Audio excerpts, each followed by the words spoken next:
Eugene Sludge wrote to me once, sent me a card. Eugene Sludge was he rode with the old breed of Palulu and Okinawa. He was a Marine who questioned the legitimacy of some of the Pacific War, felt that it was strategically unnecessary. It was just done to punish people. I called him Sledgehammer.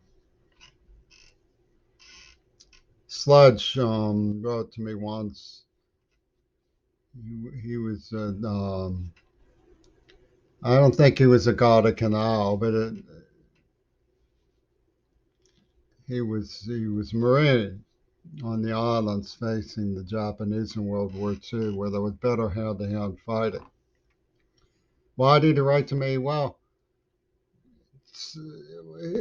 he was a year from the time he got in my letter. I think it was a year before the Iraqi army invaded Kuwait or something. I think I was in Maine at the time. He said he felt real bad about how I lost my hearing. Wanted me to know that he sympathized deeply. I don't remember what all he said. But I read him real close, like, know about him. I think Studs Terkel might have quoted him in one of that book, The Great War, or whatever it was. Uh-huh. Why am I bringing him up, making the notes to myself, is because he tells this story when he was got to playing tiddlywinks with a skull. And his commanding officer, he said it wasn't out of any great feeling for the Japanese. He just didn't want to see him go over the edge that one last notch. He put a stop to it. He said, "Don't do that. Don't play tiddlywinks with the skull that way." And that's how I feel when I hear black people talk about race war. It's not that I have any sympathy for white people. It's I don't want to see them go that extra, lose that extra notch of their humanity. Because anybody who doubted it can look at what happened to the theater with full of children in the Ukraine, what war is. They don't care. War means you don't care who's innocent. That's not right. That's no good. That people who are beyond the pale think that way. Don't go that extra notch, lose your humanity. I know I've been used as a cognitive fixate, and it's very hard to shake that fact about me. I'm not playing for myself. It's nothing but playing for your own humanity when I talk to black people about it. I was in love with the first black man I met in the crib. His name was Nathan. I couldn't wait to see him again. I know that it ain't true that the babies are born racist. I know that ain't true. And I know two young fellows who stepped out of a pizza shop and put themselves in great jeopardy instinctively to rescue me from a gang of white crazies who were beating my brains. And I know that it's the same way with black people. It's not true that racism is ingrained on us. That's not true. So don't try to persuade me with your epigenetic miscomprehensions. People get it drummed into their psyches to hate other races. It's not inborn, no.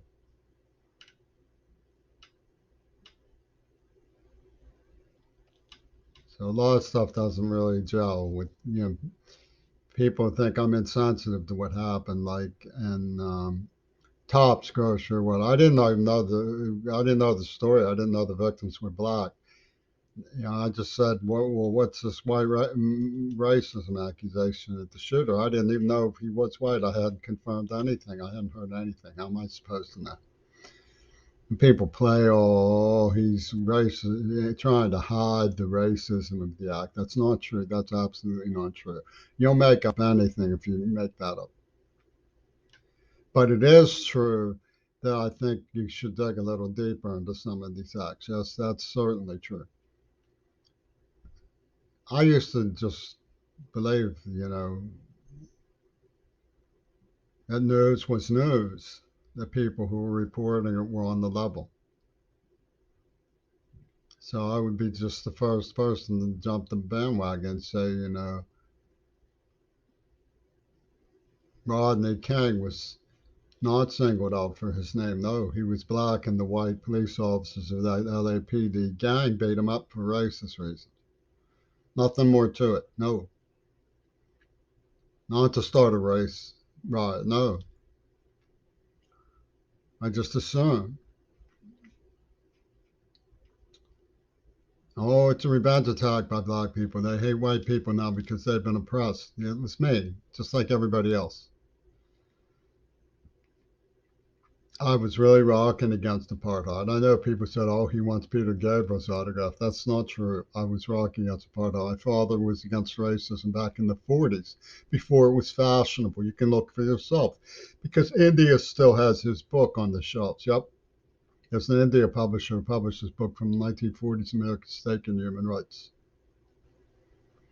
But I do know that people were jumping up and down because they said he got ahead as a white racist who hid his racism. He was a liberal hypocrite. I know all the song and dance about him. He was the one who put me in Nathan's arms when I cooed as a little baby in the crib at the Ruskin. Yep. He wasn't ashamed to hand his son over to a black man. He was happy. Yep. They were friends. Yep.